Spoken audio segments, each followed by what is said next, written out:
sama-sama memuji Tuhan, mari kita mempersiapkan hati kita mau berdoa, mau kita buka acara ini dengan berdoa dan Kamelan akan pimpin kita di dalam doa. Mari sama-sama kita Allah, dan tutup mata kita berdoa. Ya Tuhan, ya Bapa yang kami sembah, kami bersyukur Tuhan, kalau hari ini Kau masih berikan kami kesempatan di tengah aktivitas kami Tuhan, Kau masih memberikan kami kesempatan untuk kembali berkumpul Tuhan melalui acara hari ini, melalui talk show hari ini. Biarlah Tuhan tolong setiap kami, setiap adik-adik Tuhan, boleh memahami, boleh mengerti Tuhan, bagaimana respon kami Tuhan di dalam menghadapi situasi, menghadapi itu banyak persoalan yang terjadi Tuhan, terkhusus untuk kasus kali ini Tuhan yang akan kami bahas pada malam hari ini mengenai LGBT ya Bapak. Kami bersyukur buat kesempatan ini, biarlah Tuhan tolong pakai setiap kami, maupun adik-adik juga, ataupun kami sebagai pendamping tuh, mentor bagi adik-adik kami, supaya kami bisa memberikan suatu insight yang baru buat adik-adik, supaya semakin memahami ya Bapak. Kami juga berdoa buat Kamar yang menjadi narasumber, Tuhan terus berikan hikmat Tuhan, sehingga apa yang disampaikan juga boleh kami mengerti, kami pahami dengan baik ya Bapak.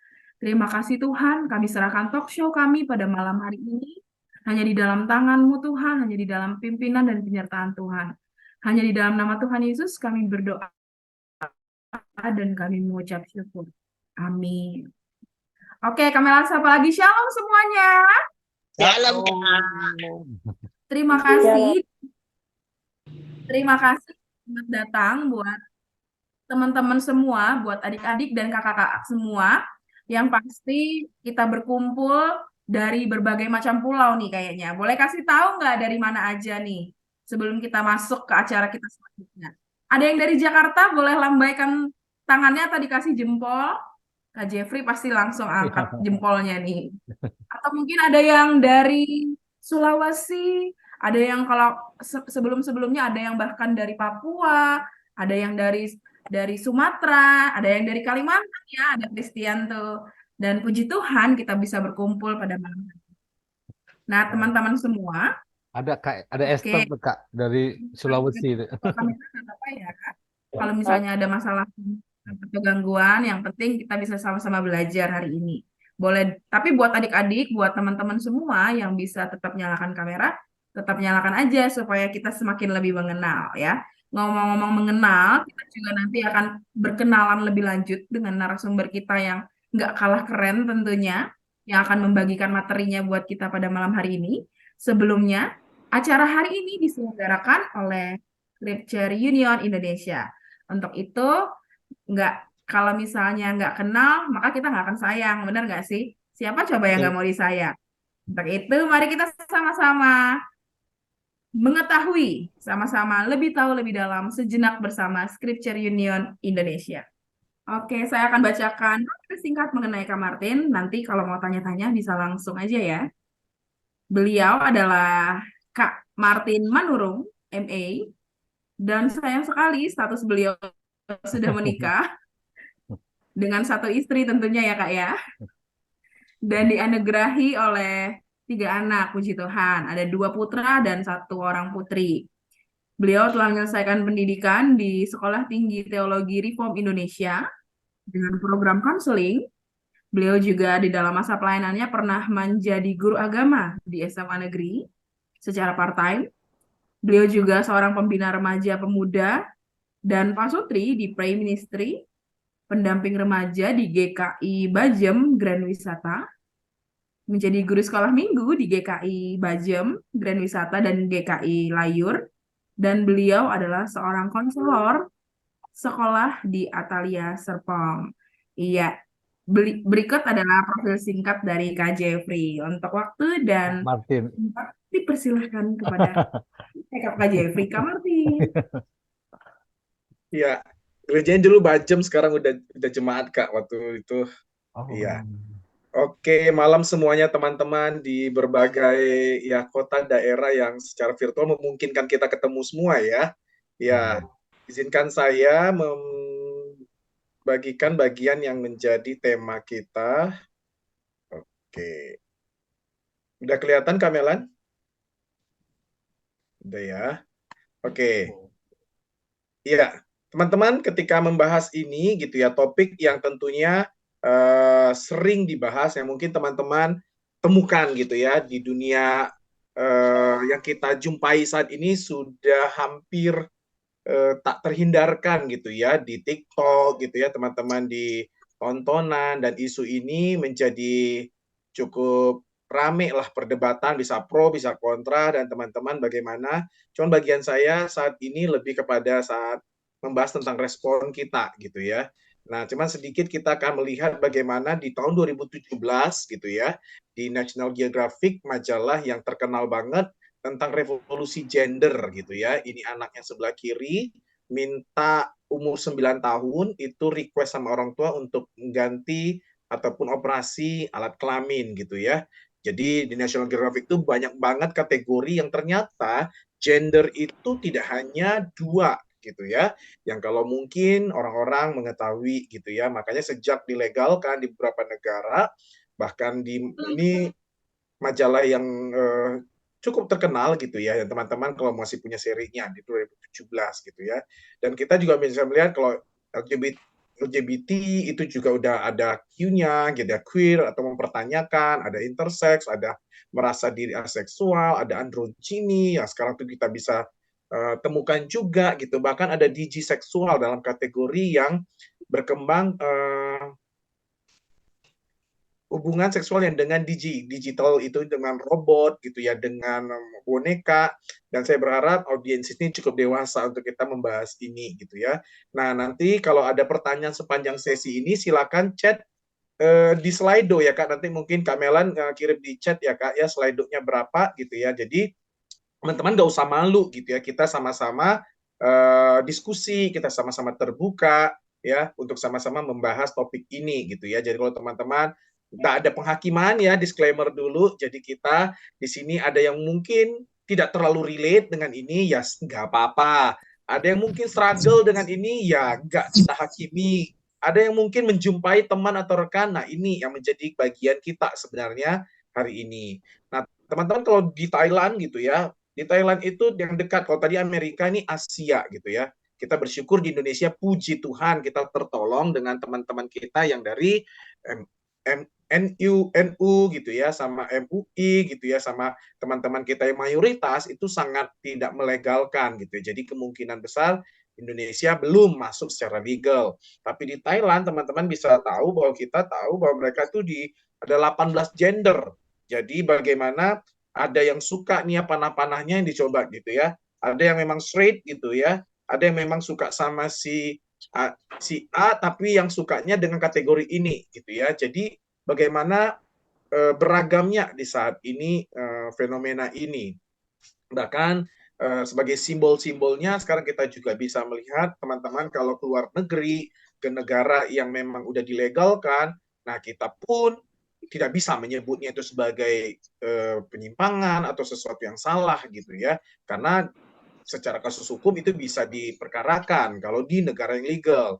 Nah, jadi bagaimana simbol-simbol mereka ya teman-teman bisa browsing lah, lihat ya bagaimana itu kita bisa melihat simbol-simbol yang dulu kita cuman taunya yang atas ya, male dan female sebagai pembentuk. Namun ketika teman-teman tadi saya bahas gender sama jenis kelamin apa bedanya gitu ya, karena katanya audiens ada SMP gitu ya. Nah, jadi kita bisa melihat jenis kelamin itu adalah hal yang berkaitan dengan biologi atau anatomi tubuh. Jadi ketika penentu identitas seseorang seksual di dunia ini, tentu karena saya 3 kali mendampingi istri saya yang sudah melahirkan gitu ya, pasti dokter akan confirm gitu ya, selamat Bapak anaknya laki-laki, selamat Bapak anaknya perempuan gitu ya. Saya belum pernah dengar ada selamat Bapak anaknya aseksual gitu, belum ada sih gitu ya. Tetapi konfirmasi ini sebenarnya jenis kelamin karena penentu dokter adalah lihat anatomi gitu ya. Lalu Kak, gimana kalau misalnya ada yang dua kelaminnya gitu kan, ada case khusus tapi 1 dari 1000 kasus. Nah, itu kan lain cerita. Nanti dokter bisa mendiskusikan dengan pihak keluarga dengan lihat hormonnya, lihat kromosomnya gitu ya. Nah, akan nanti disepakati atau ditentukan secara biologis, yang artinya tidak tema saya hari ini. Nah, sedangkan gender adalah bagaimana membedakan perempuan atau laki-laki itu dari segi eh, budaya, sosial, perilaku, mental, emosi, dan hal-hal yang non-biologis lainnya. Jadi makanya ada yang memang mengatakan bahwa di Webster New World Dictionary mengatakan bahwa gender sebagai perbedaan tampak. Jadi lebih appearance-nya gender itu tidak selalu. Nah ini yang mereka katakan gendernya, outlook-nya kita lihat misalnya tidak terlalu seperti laki-laki pada umumnya, belum berarti itu bukan laki-laki gitu ya. Kita juga nggak boleh cepat menghakimi gitu ya. Ada cewek yang kita lihat misalnya olahraganya sukanya bola, atau yang mostly tidak gambaran seperti perempuan umumnya, kita nggak bisa stereotype tentunya. Nah, tetapi gender adalah konfirmasi oleh orang-orang tertentu yang memang mengkonfirm dirinya berdasarkan mungkin di tampilan-tampilan ataupun yang bukan secara anatomi atau biologi yang saya jelaskan tadi.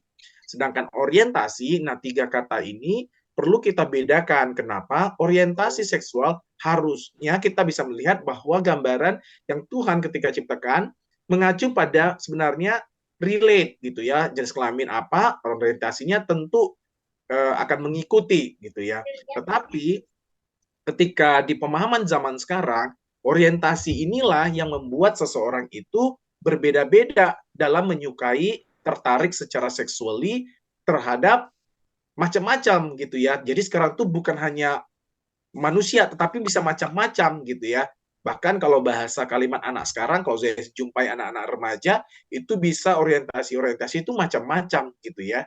Yang tadi kita bahas di awal. Jadi disinilah kita bisa melihat kalau kembali kepada rancangan Tuhan dalam penciptaan, tentunya kita mungkin hampir semuanya kalau di sini Kristen yang mendengarkan, saya nggak tahu audiensnya ini apakah Christian or not gitu ya. Tapi dalam kebenaran firman di Kejadian, Allah berfirman, baiklah kita menjadikan manusia menurut gambar dan rupa kita. Maka Allah menciptakan manusia itu menurut gambarnya, menurut gambar Allah, diciptakannya laki-laki dan perempuan diciptakannya mereka. Jadi dari rencangan awal Allah di permulaan untuk setiap manusia adalah memang menentukan jati diri seseorang itu sudah Tuhan anugerahi gitu ya. Kenapa? Ketika Tuhan bahkan menciptakan perempuan, tidak baik manusia itu seorang diri saja, bukan berarti rancangan Allah tidak sempurna. Tetapi jati diri seseorang itu bukanlah pilihan sebenarnya. Nah, karena kita ciptaan Allah pencipta, tentunya Allah sudah create dengan segala faktor-faktor pendukung untuk itu. Yang namanya laki-laki didukunglah dengan hormonnya yang mendukung, bahkan didukung lagi dengan segala bentuk-bentuk tampilan-tampilan lain. Ya, mungkin host dibantu ya untuk kalau ada yang suara bocor gitu ya. Mungkin dibantu Kamelan Pak Jeffrey ya. Oke. Nah, lalu ketika diciptakan berbeda tentu ada gitu. Jadi memang kalau di filsafat dasar kita melihat pemahaman dasar sederhana bahwa memang secara alat kelamin pria memang hanya diperuntukkan, memang berfungsi nantinya rancangan Allah dalam penciptaan tadinya memang perempuan. Jadi memang tadinya memang diciptakan memang sampai hari ini bahwa nanti mereka akan menjadi membentuk keluarga ya yang menjadi Alkitab kita tahu rekan sekerja Allah dalam mengerjakan panggilan walaupun tidak semua orang terpanggil untuk menikah ya kita tahu gitu ya seperti Rasul Paulus juga dan juga tetapi apakah kalau tidak menikah berarti saya boleh bebas dong menggunakan pilihan-pilihan saya? Oh tentu tidak gitu ya. Tentu ada pertanggungjawaban juga ketika tidak menikah pun Paulus bilang adalah hendaknya sama seperti aku untuk juga dipakai melayani Tuhan ataupun hal-hal yang memuliakan Tuhan. Dan ketika memang Tuhan ciptakan tadi berbeda untuk saling menolong. Jadi diciptakanlah yang sepadan.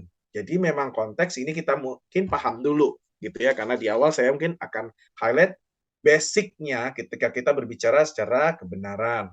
Dan terakhir, kalaupun dua lawan jenis ini yang berkomitmen di dalam suatu pernikahan, tentunya juga ada untuk prokreasi, gitu ya. Apa itu? Untuk melanjutkan keturunan-keturunan ilahi, gitu ya, yang memang izinkan ada, ya dalam setiap pernikahan, ya puji Tuhan, tapi ada pernikahan yang juga enggak pun, ya tetap memuliakan Tuhan. Tetapi kalau pada secara umum untuk heteroseksual dalam pernikahan, monogami heteroseksual adalah untuk prokreasi.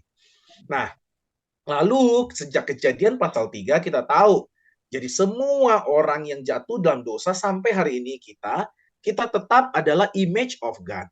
Tetapi yang sudah rusak oleh dosa, gitu ya. Jadi sejak kejadian 3 kita tahu gitu bahwa semua tatanan hidup kita, baik moral kita sudah berantakan oleh dosa, ya. Baik psikososial kita perkembangan, moral itu termasuk ada teman-teman yang juga bergumul, kita lihat ya bisa sekarang tuh ya, orang bisa sangat jahat gitu ya, bisa mutilasi, bisa hal-hal yang kayaknya tuh kok bisa serem banget gitu kita lihat. Orang-orang semakin mengerikan di dalam dosa, perbuatannya moral makin bobrok. Psikososial kita bisa melihat, makanya ada yang rusak dengan dosa karena memang di dalam perkembangan sosialnya. Nah, yang dimana kita bisa melihat ada tatanan-tatanan, misalnya ada anak yang dalam tumbuh kembangnya, mungkin ada anak yang tumbuh dari keluarga yang mungkin tidak menginginkannya gitu ya. Jadi perkembangan-perkembangan sosialnya di Erikson katakan banyak mungkin penolakan, tidak dipercaya, rejection, dibully. Wah, tatanan-tatanannya bisa banyak muncul yang perjuangan ataupun effort bergumul dari orang itu. Terus kebutuhan-kebutuhannya gitu ya. Kita bisa melihat masing-masing kita bahkan di dalam ruangan Zoom ini pun berbeda-beda gitu ya. Pikiran-pikiran kita juga bisa muncul keberdosaan yang membawa kita, kadang-kadang saya jumpa dengan ada anak remaja gitu ya, yang mungkin hanya lihat objek tertentu misalnya gitu ya, bisa berfantasi macam-macam gitu ya. Nah, kita bisa melihat kalau bahasa anak sekarang juga fetis gitu ya. Jadi saya apa itu? Jadi fantasi-fantasi ataupun keinginan-keinginan yang kayaknya tuh macam-macam. Sekarang itu banyak tontonan, bacaan, internet juga menyediakan. Jadi kita semua udah rusak gitu ya. Bahkan termasuk dalam ranah iman pun semua kita, saya pun dan kita yang hadir sini, jadi walaupun kita adalah image of God, tetapi kita adalah image of God yang sudah rusak oleh dosa. Jadi tidak ada yang paling bagus kita, gitu ya. Karena itulah Kristus datang untuk menyelamatkan kita, saya dan teman-teman semua. Nah, hanya boleh diselamatkan oleh anugerah. Nah, ada contoh yang bergumul dengan ini gitu ya, di luar negeri bacanya siapa nih? Chloe Cool gitu ya. Entah siapa lah ya, nanti boleh di browsing gitu bacanya. Nah, dia itu lahir di tahun 2005 gitu ya. Dan bisa bayangin di umur usia 12, ini anak memutuskan untuk gitu ya, salah satu corrupted tadi di luar negeri karena bisa meminta request itu dia memutuskan untuk transgender. Bapak, Ibu, dan saudara-saudaraku. Dan mulai usia 13 dia minta suntik hormon testosteron gitu ya. Padahal dia tadinya wanita tentunya ya. Lalu dia 15 itu mastektomi. Jadi mohon maaf, jadi memang karena dia ingin jadi pria, jadi payudaranya dioperasi gitu ya. Jadi dihilangkan karena untuk menjadikannya laki-laki.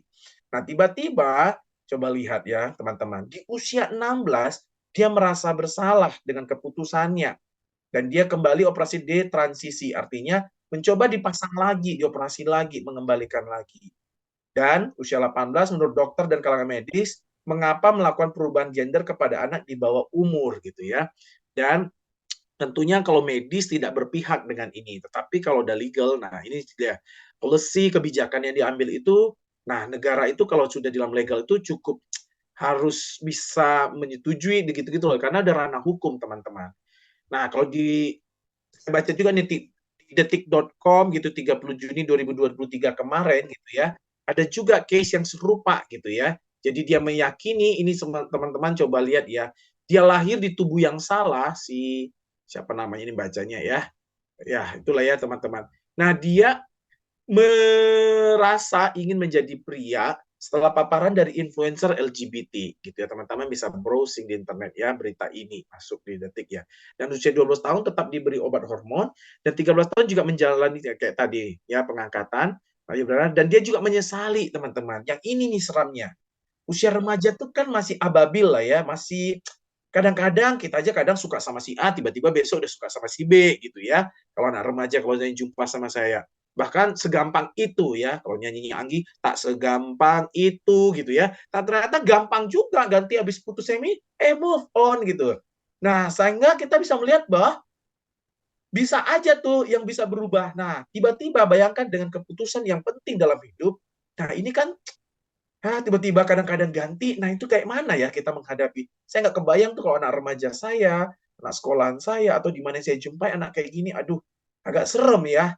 syukur-syukur kalau ini. Nah, kalau dia cowok kan juga dipotong kan. Jadi aduh, saya aja membayangkannya juga sakit. Tapi teman-teman, inilah pergumulan yang kita mungkin nggak terlalu sense. Tapi boleh nggak sih untuk transgender ini keputusannya tuh untuk dipikirkan puluhan kali gitu ya. Karena yang bergumul dengan ini saya tahu tidak mudah, tapi ada hal yang ketika kalau remaja, karena konteks saya dikasih pada konteks remaja, beda dengan kalau konteks dewasa ya. Apalagi konteks kalau orang udah mature, saya mungkin ngomongnya agak beda. Tapi kalau remaja, nah namanya remaja itu kan fluktuatif, psikologi remaja, mereka kan masih ya coba-coba eksplorasi dan kadang nanti nyesal.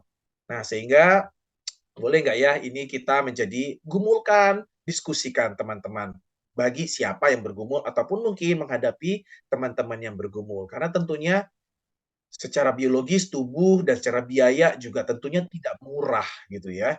Dan tentunya hormon ini mempengaruhi juga mood, perasaan dan macam-macam, kompleks ya. Nah, lalu ini oke. Nah, lalu karena hari ini tema lebih kepada gimana respon kita gitu ya. Beberapa memang ada yang sangat menolak gitu ya. Bahkan ada yang kalau istilahnya homofobik gitu ya, yang sangat kayaknya tuh ketakutan gitu ya. Bahkan ketika tema ini pun gitu ya, aduh ngapain tema ini kayak nggak ada aja tema lain gitu ya. Padahal kan ini sesuatu yang real mungkin dekat dengan dunia yang kita jumpai atau yang kita layani. Ada yang mungkin kebingungan bagaimana bersikap, bagaimana harus ya berdampingan di tengah teman-teman yang mungkin memiliki selera ataupun kesukaan atau keinginan yang berbeda dengan kita. Lalu apakah kita harus menerima dan melegalkannya seperti negara-negara yang juga harus? Atau kita perlu demo ya, seperti kemarin konser Coldplay kayaknya juga ada yang demo ya, yang teman-teman juga kita lihat ada golongan-golongan tertentu karena katanya pendukung, ya pelangi gitu ya, rainbow. Terus kan apakah kita harus sebegitunya kah menjadi kayaknya anti bag atau kita seperti dua gambar yang dibawa di ujung kiri kanan. Kita jadi orang yang bagaimana mengulurkan tangan ataupun juga menolong, mendoakan. Setidaknya yang bisa kita lakukan tanpa menghakimi dan membuang atau mengejek mereka gitu ya. Nah, ya, tetapi bagaimana kita juga bisa melihat kasih tentunya juga bukanlah penghukuman menjadi alasan kita. Karena Kristus mati untuk kita semua. Kita percaya bahwa jenis dosa apapun di kayu salib, ya ini boleh di-mute kan kakak-kakak, ya boleh host.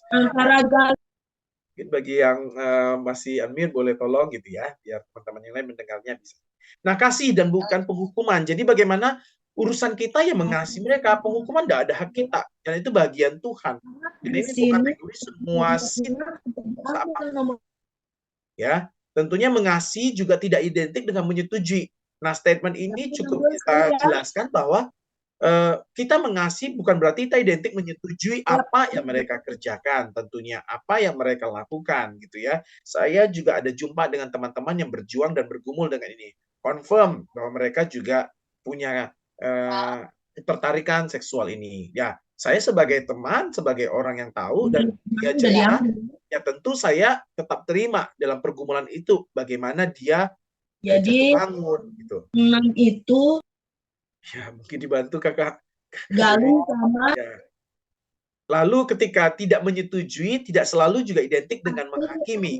Nah, statement ketika kita katakan, oke bro, gua nggak ngerti pergumulan kamu, tetapi ketika tidak dengan apa yang kamu lakukan bukan berarti gue menghakimi lu ya gitu ya. Nah, memang ada isu sensitif nih ketika bagaimana bahasa tubuh kita, perkataan kita, sikap dan respon kita itu memang akan menjadi gimana ya, respon-respon yang kadang-kadang menolak itu akan menjadi sensitif bagi teman-teman ataupun orang-orang yang kita jumpai dengan pergumulan seperti ini. Ya. Dan kita tentu gitu ya, bagaimana Kristus datang ke dunia ini seperti 1 Timotius 1:15 untuk menyelamatkan orang berdosa. Jadi kita semuanya tentu tidak ada yang orang paling suci gitu ya, saint gitu, tetapi kita adalah sinner yang diselamatkan dengan anugerah. Dan Paulus melalui surat Timotius ini, dan di antara mereka akulah yang paling berdosa. Harusnya respon kita memang meminta belas kasihan dan anugerah Tuhan untuk bagaimana menyikapi, bagaimana berdampingan dengan orang ini dengan kasih Kristus. Ya, secara Kristuslah yang memang mengampuni mereka, dan memang bagi kita bagian anak Tuhan tentunya tidak menghakimi, walaupun tidak menyetujui seperti saya bilang tadi. Dan beberapa ayat firman Tuhan juga kita bisa tahu bahwa harusnya kita jangan fokus hanya kepada dosa seksual homoseksual aja. 1 Korintus 6 ayat 9 sampai 10 menceritakan ada juga banyak dosa-dosa lain gitu ya. Ada pencuri, orang kikir itu orang pelit gitu ya. Kalau anak sekarang nggak ngerti kikir ya. Saya nggak tahu terjemahan Alkitab TB2 masih kikir atau apa gitu ya. Atau pemabuk gitu ya, pemfitnah dan penipu juga part yang sama. Jadi ada dosa lain juga kok gitu ya. Jadi ini ya bukan ada dosa yang besar, dosa yang kayaknya kita paling anti gitu ya. Bahwa semua dosa tuh sama, nyontek pun juga ya bagian tidak berkenan gitu ya. Ketika kita bergumul dengan dosa-dosa tertentu pun itu juga bagian yang harus serius kita gumulkan gitu ya. Sehingga mari kita melihat bahwa ini adalah bentuk dosa yang juga sama. Dalam nama Tuhan kita butuh anugerah. Kalau praktisnya apa sih ketika memang menolong orang ini gitu ya? Bagian kita hanya, kalau menurut saya ya, memulai pembicaraan gitu ya. Memulai pembicaraan tanpa ada prejudis, tanpa ada kayak kita kayak khawatir nanti terus gimana dong kalau kita nanti dia ngajakin. Nah, makanya kita bisa melihat apakah ini dalam kategori dia sharing atau dia predator gitu ya. Nah, tentu beda cara respon kita menghadapi ya bagi teman-teman remaja, karena mungkin ada usia di bawah umur ya. Teman-teman bisa bijak minta hikmat surgawi. Teman-teman lihat apakah dia mencoba mempengaruhi atau memang dia sedang struggle atau memang dia predator. Itu beda ya cara kita berespon. Tetapi kalau secara umum, kalau sama seperti kita yang hetero, apakah semua hetero maaf pemerkosa? Kan enggak. Tetapi apakah semua yang bergumul dengan isu LGBT ini adalah predator? Tentu belum tentu juga gitu ya. Memang ada yang masih bergumul dengan dia masih bertanya-tanya. Jadi kan ya kita bisa lihat bagaimana kita menyikapinya. Tapi yang jelas ketika memang jauh lebih ketika kita memberi ruang perjumpaan untuk membagi kasih Kristus, untuk bagaimana mendengar struggle-nya mereka, sehingga kita bisa tahu, oh ternyata dia dulu pernah dilecehkan. Oh, ternyata dulu dia pernah hidup tinggal di suatu tempat yang bagaimana gitu ya. Oh, ternyata dia kita tahu bahwa pilihan ini dia pilih karena apa gitu ya. Jadi kita mempunyai empati, kita punya listening, kita punya ya kepekaan untuk juga mendengar tangis mereka gitu ya. Beda dengan yang misalnya kalau dia udah keras kepala, dia yang nggak mau, ya udah itu bukan bagian kita. Mungkin kita refer ke Pak Jeffrey atau ke Kak Melan gitu ya, atau ke orang yang lebih adik-adik atau rasakan yang lebih kapasitinya itu adalah pembina gitu ya. Bagian kita kalau secara pertemanan ya coba gitu ya, mendampingi mereka atau kenal, boleh tanya nggak bro gitu ya. Jadi mulai dulu relasi gitu, sehingga kita punya ruang untuk empati dan juga bisa encouraging kalau ada dia ruang bantu gue ya doain gitu. Nah itu udah tahap dia percaya luar biasa.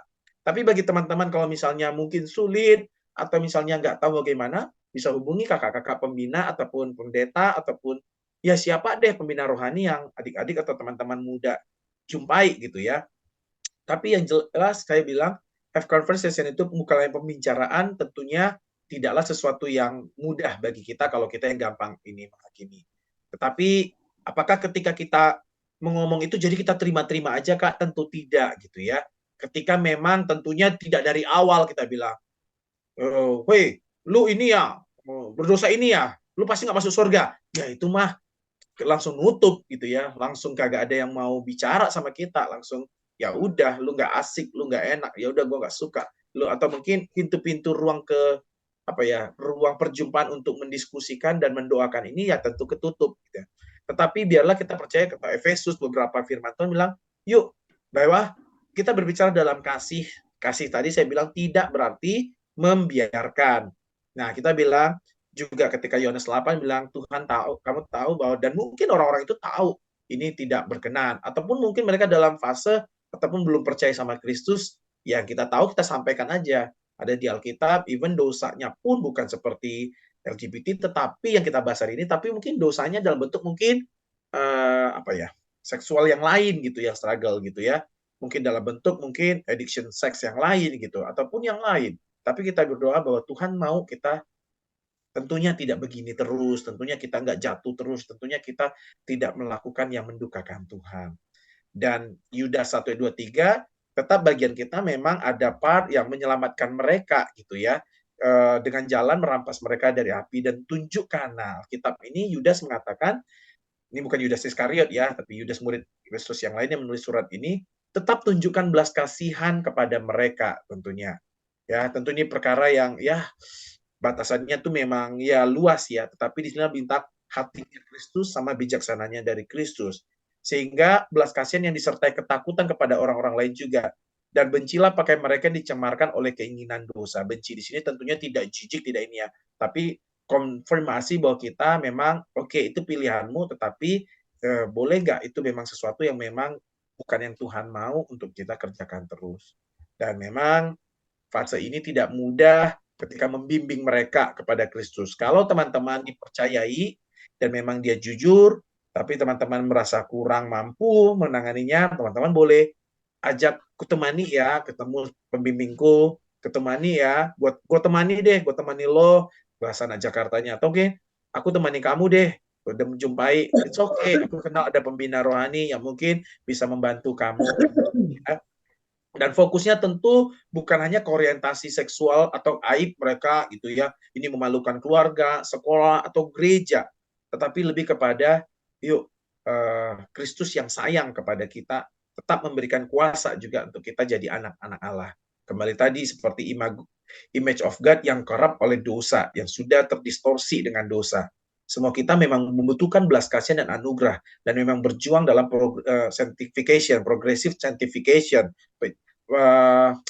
untuk kita tetap hidup hari lepas hari berjuang untuk itu. Sampai memang kalau ada yang teman-teman di sini belajar konseling, mungkin hubungi konselor Kristen gitu ya, yang bisa membawa mereka, atau mungkin pembina rohani yang juga kita doakan dan gumulkan.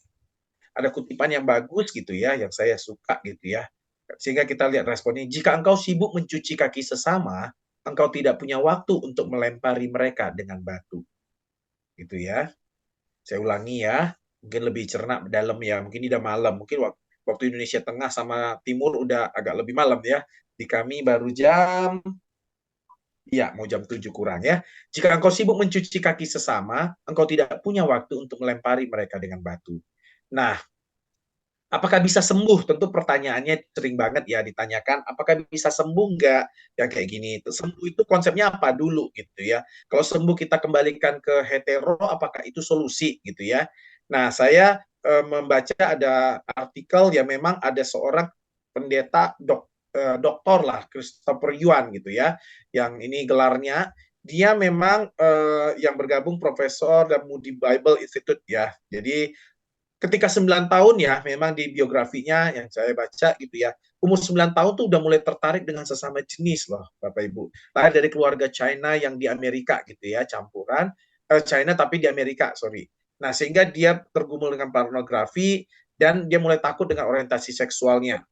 Dan dia bisa melihat dari pornografi itu, dia bergumul dan jatuh bangun dan masuk dalam sekolah, bahkan terlibat dalam juga narkoba. Ini beberapa kesaksian dia gitu ya. Dan kita bisa melihat juga ceritanya, bahkan dia juga kuliah gitu ya. Dia di kampusnya bahkan bisa menjual narkoba itu ke dosennya, ke rektornya. Luar biasa ya, berarti saking dia pintar, tetapi juga bergumul dengan ini gitu ya. Dan dia pulang ke rumah ke orang tuanya karena dia kuliah di merantau juga, dan dia konfirmasi dengan papa mamanya yang nyaris bercerai juga. Tetapi ketika papa mamanya yang confirm di awal belum percaya sama Kristus, akhirnya dia mengusir anak ini ya, si Christopher Yuan.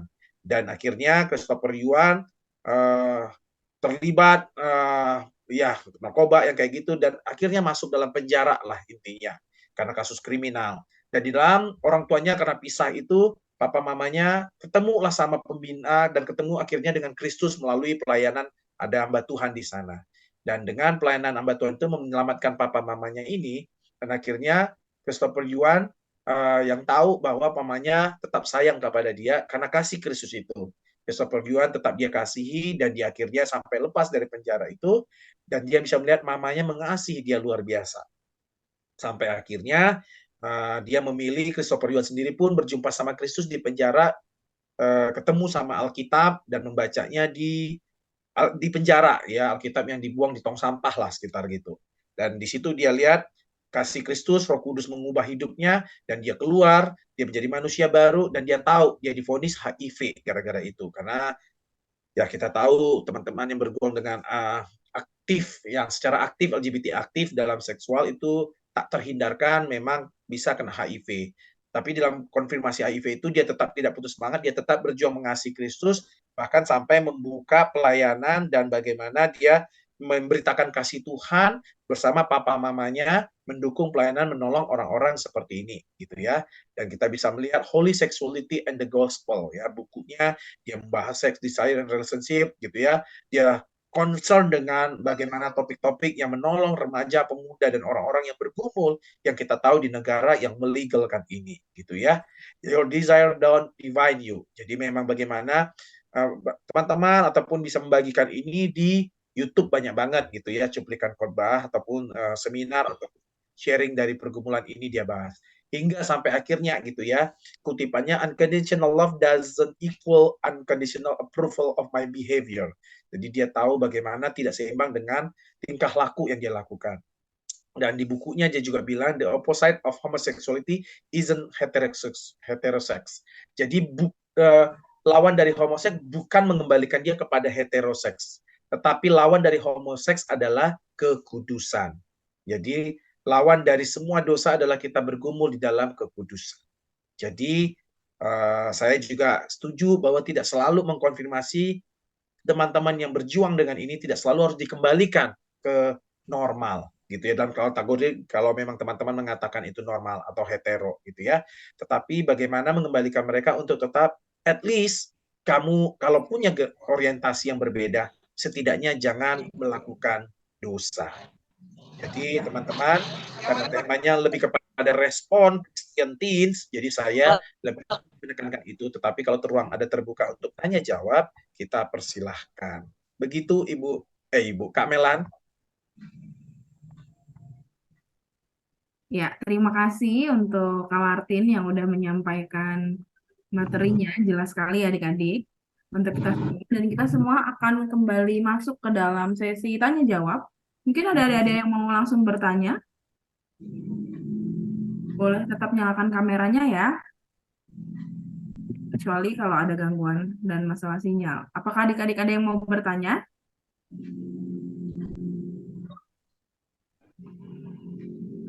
Kalau belum, mungkin atau ada adik-adik yang malu, adik-adik bisa bertanya melalui link yang sudah kakak bagikan di room chat.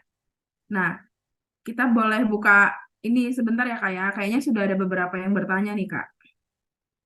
Oke Kak, di Slido ya. Buat adik-adik masih tetap boleh tanya ya. Boleh kalau misalnya malu, boleh tanya aja di situ. Nggak ketahuan juga. Oke, kami akan share.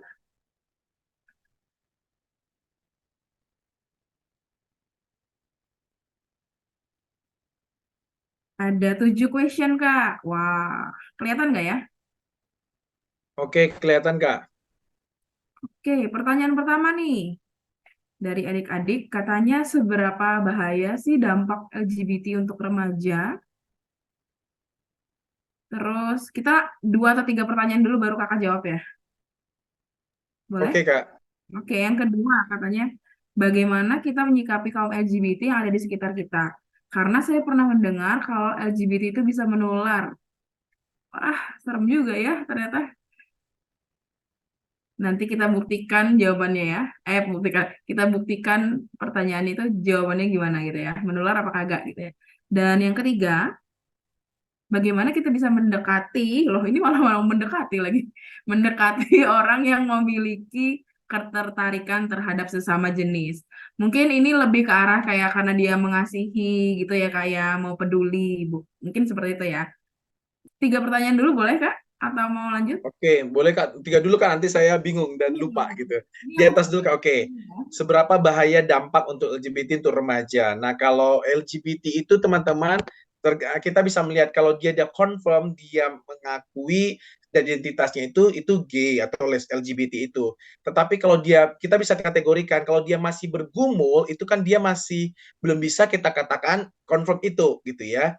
Nah, kita harus membedakan, atau memang kayak tadi masih mempertanyakan kebingungan-kebingungan, karena ini konteks remaja. Saya bilang kalau bahayanya lebih kepada kalau teman-teman udah masuk komunitas gitu ya, karena biasanya penolakan di dunia yang kita mungkin terlalu Kristen atau terlalu yang kayaknya menolak, nah mereka akan masuk ke lingkungan atau komunitas yang jauh lebih menerima mereka, yang akhirnya mereka terkonfirm tuh. Nah, sehingga teman-teman kita akan menjadi apa ya, pelaku aktif bahkan bisa gitu ya. Makanya saya bilang kalau dalam remaja, kalau udah terlibat dalam aktivitas itu memang efeknya itu ada pengaruh. Kalau ditanya bahayanya, saya lebih concernnya sih ada kepada yang kayak tadi, keputusan-keputusan yang diambil akan mungkin gini, yang berdampak kepada keputusan jangka panjang. Misalnya kayak tadi, operasi gitu ya, mengubah segala bentuk-bentuk gitu ya, itu kan akan mengubah banyak hal tuh, merubah KTP, merubah akte lahir, merubah banyak gitu loh teman-teman. Jadi ya, dan biaya gitu. Nah, kalau bahaya dampaknya, concernnya juga adalah kepada, mohon maaf, saya memang harus ngomong ini memang secara medis gitu ya, kepada memang penularan penyakit seksual gitu ya. Kalau pelakunya aktif gitu ya Kak ya. Jadi makanya saya bilang apakah itu masih bergumulkah atau memang sudah kategori melakukan. Nah, melakukan tuh apakah dalam sebuah relasi. Mungkin ada yang berkata, Kak, mungkin kami hanya mungkin relasi saja. Nah, secara relasi itu kan, nah namanya kita jatuh cinta atau ketertarikan, ada masa di mana mungkin bisa saling tidak suka, ada masa saling tidak ini gitu. Nah, bahaya dampaknya bisa juga nanti ke keuangan, bisa nanti juga kepada keselamatan nyawa gitu ya. Jadi kalau ditanya bahayanya bisa mencangkut keselamatan segala hal Kak, baik keselamatan fisik, keselamatan iman, maupun keselamatan finansial dan yang lainnya. Jadi mungkin secara umum karena dia dampak LGBT ya Kak, gitu. Kalau konteks tadi. Lalu bagaimana kita menyikapi kaum LGBT kita, saya pernah mendengar bahwa LGBT menular. Nah, menular ini mungkin konteks yang ya bukan seperti COVID tentunya ya, teman-teman gitu ya. Tetapi mungkin yang dikhawatirkan tuh takut tertular dalam artian saya dipengaruhi. Nah, teman-teman, justru disinilah kekuatan iman kita gitu ya. Justru teman-teman beda dengan gini, bergaul bersama berteman. Nah, bergaul itu tuh dalam artinya gini, lu tiap hari hidup dalam komunitas mereka. Itu bergaul menurut saya gitu ya. Artinya kamu yang justru ada di dalam komunitas itu, yang artinya mungkin 1 dari 9 yang mungkin cara pandang dan segala macamnya, kalau kita nggak punya prinsip yang kuat mungkin bisa terikut, itu mungkinnya maksudnya nular. Tapi kalau kamu dalam posisi yang mungkin secara kondisi komunitasnya netral gitu ya, nah teman ini ada 1 atau 2, nah saya pikir mereka nggak akan mempengaruhi kita gitu loh. Nah, makanya tadi kalau memang ada misalnya ajakan-ajakan, kamu diajak misalnya ke klub tertentu yang kayak gini, atau bacaan, atau mungkin Wattpad, atau mungkin tontonan yang di-share ke kamu, nah itu kan bentuk usaha aktif dari mereka. Lah, kamu kan bisa confirm, sorry bro, I'm straight, gitu ya. Nah, kamu bisa menyatakan itu tanpa ngatain kayak gitu. Jadi kalian bisa confirm gitu loh, maksudnya I'm straight. Jadi, it's okay kalau you struggle-nya itu I'm not gitu loh. Jadi kita mengkonfirmasi, tapi dengan nada yang datar, yang kita konfirmasi seperti memang, sorry, jangan bilang najis lu, terus wah maki-maki, wah kayak gitu ya orang beda ya, beda respon tentu orang juga ini. Nah, saya nggak tahu bagaimana ketertularan itu tentunya bukan karena mereka yang seperti COVID, tapi memang pengaruh yang seperti tadi kalau komunitasnya justru teman-teman yang belum terlalu cukup kuat untuk ini karena remaja ya, yang memang kadang fasenya masih eksploratif gitu ya Kak Melan, beda dengan kita-kita atau mungkin teman-teman yang udah mature yang cukup bisa mengambil keputusan-keputusan yang penting gitu ya. Tetapi kalau misalnya mereka yang intentionally mengajak, mereka yang ada usaha untuk mempengaruhi, saya pikir bukan menular sih. Kamu juga bisa memberi keputusan untuk sama seperti teman-teman yang mungkin share, maaf, link form gitu ya, link form, link horn gitu ya, atau mungkin share-share topik-topik yang berbau tentang porn gitu ya. Nah, kan kita juga bisa nolak apakah mereka menularkan, kan bisa juga. Walaupun memang kita khawatir kalau memang pergaulan yang buruk merusak kebiasaan yang baik, maka saya tanya, pergaulanmu tiap hari ketemu dia atau enggak? Kalau cuma sekali seminggu kamu diisi dengan kebenaran firman, ikut kayak gini, ya saya pikir nggak harus sih. Maksudnya nggak terpengaruh. Tapi kalau memang kita tipe yang terpengaruh, saya bilang coba cek dirimu, coba kenali diri. Kalau kamu gampang terpengaruh, orangnya gampang ikutan, kemungkinan mungkin butuh bantuan, nggak harus ikut sama mereka. Gitu ya. Makanya tadi saya bilang, apakah kaum itu yang memang hanya berteman atau mereka juga mau memberikan pengaruh-pengaruh kuat sama kita? Kalau memberi pengaruh kuat, berarti kan mereka tidak sedang dalam keinginan yang berdiskusi nih, keinginan juga untuk sama-sama sama frekuensi, sama-sama level. Jadi ya saya pikir kamu butuh bantuan juga untuk menolong orang kayak gitu. Lalu bagaimana kita mendekati gini tentunya ingin mendampingi, melayani ya Kak. Ya tentu kalau dia confirm teman-teman. Kalau dia belum confirm ataupun kita bisa bangun relasi dulu. Sorry, gue bertanya, kalau misalnya dekat baru bisa bertanya misalnya saya Kamelan, sorry, preferensi itu berarti prefer kemana ya, kecenderungan. Boleh tahu preferensinya Kak Melan apa gitu ya. Tapi it's okay, I'm just asking gitu. Maksudnya gue cuma nanya kok. Jadi untuk memastikan kalau memang ada kecurigaan, kekhawatiran teman-teman, I think it's okay. Tapi memang ada orang-orang tertentu sensitif teman-teman. Jadi kalau teman-teman langsung mulai dengan itu ya orang nutup. Makanya saya bilang bagaimana mendekati ini mungkin untuk mau menolong ya Kak. Jadi ya berkomunikasi lah. Maksudnya kalau dalam satu pelayanan atau dalam satu sekolah, ya berteman netral aja sama mereka gitu. Gitu sih, Kak. Oke, jadi sebenarnya kalau kayak untuk remaja sendiri cukup rawan sih ya Kak ya. Dan di sini Iya, itu kayak benar-benar diuji ya. Mungkin niatnya nolong, tapi jadinya malah nggak ikut kayak gitu. keikut. Kayak ada rasa-rasa kayak kan ya biasalah anak remaja kan suka galau, suka dikit-dikit dijadiin problem lah. Pokoknya ya seperti itulah. Kita kan juga pernah remaja kan ya. Nah mungkin jadinya mereka kayak, aduh aku nih apa ya gitu ya. Mungkin seperti itu kali ya. Dan Iya, ternyata biasa. bener.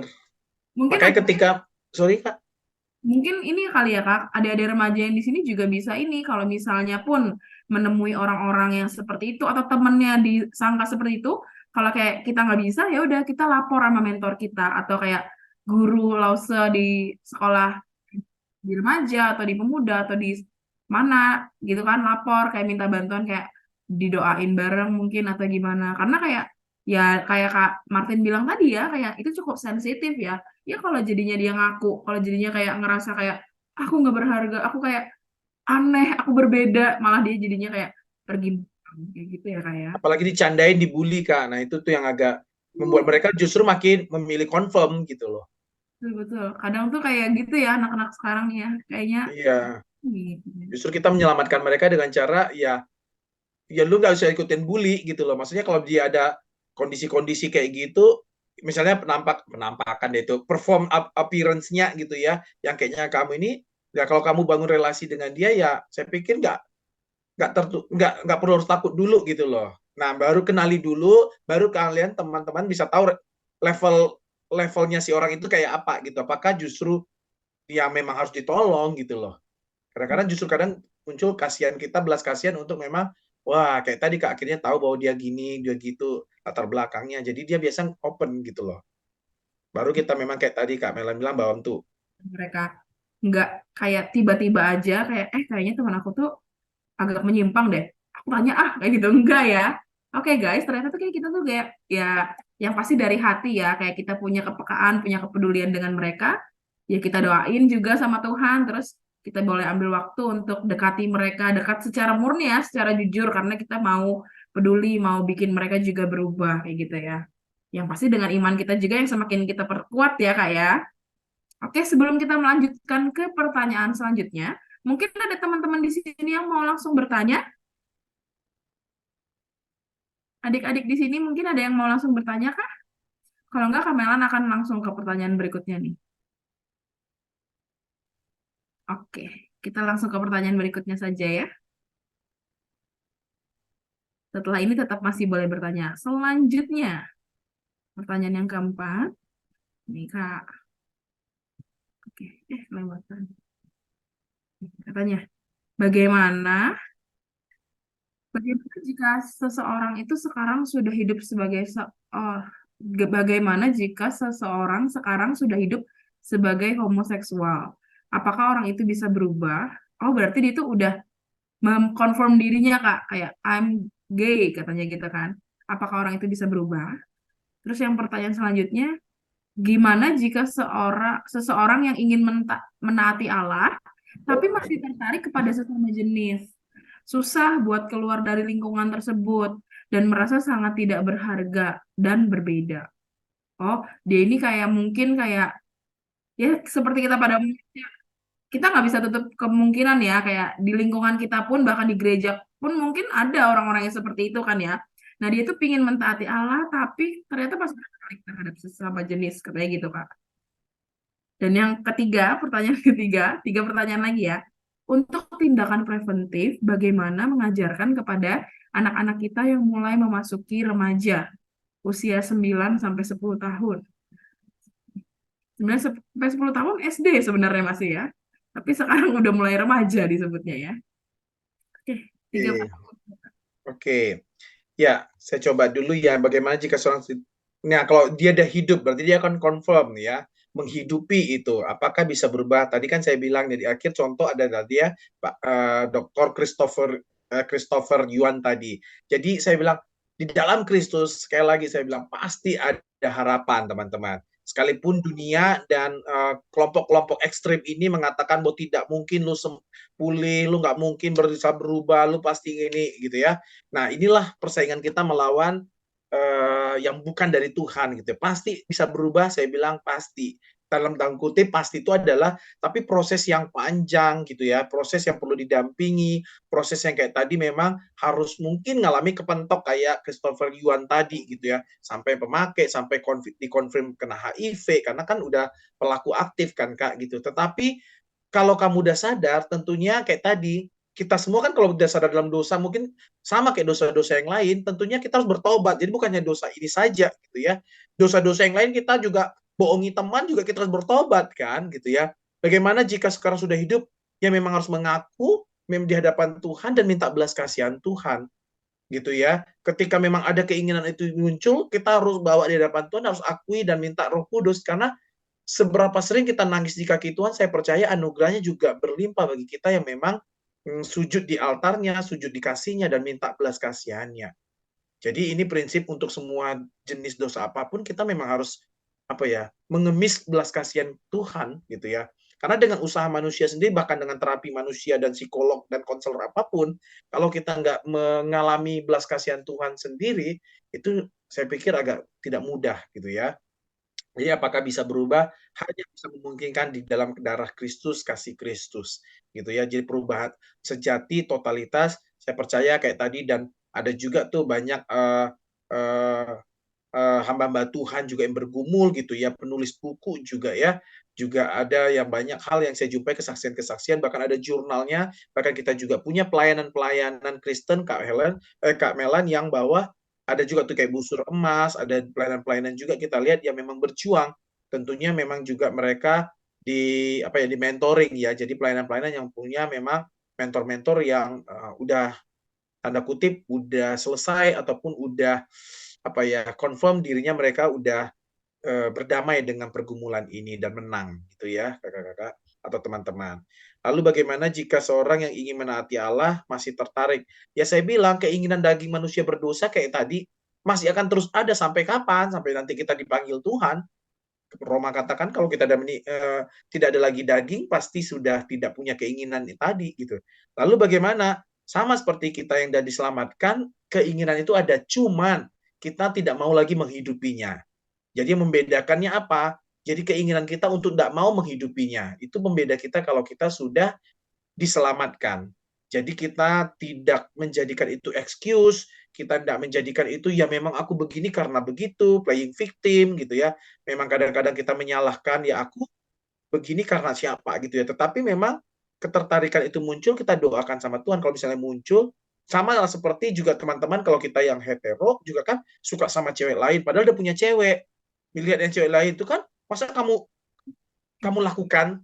Kan enggak, sama seperti kayak saya menikah gitu ya. Kalau saya mengingini wanita lain selain istri saya, punya ketertarikan, mungkin mengkonfirmasi ya, tapi kan harus mengatakan kepada Tuhan bahwa nggak boleh dibuahi gitu ya. Keinginan yang berdosa nggak harus dibuahi.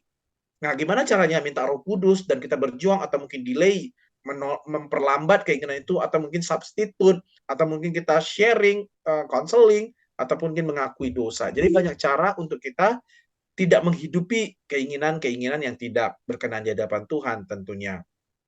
Susah untuk keluar di lingkungan tersebut, merasa sangat tidak berharga dan berbeda. Iya, makanya yuk mari kita komunitas yang accept mereka secara human, secara image of God.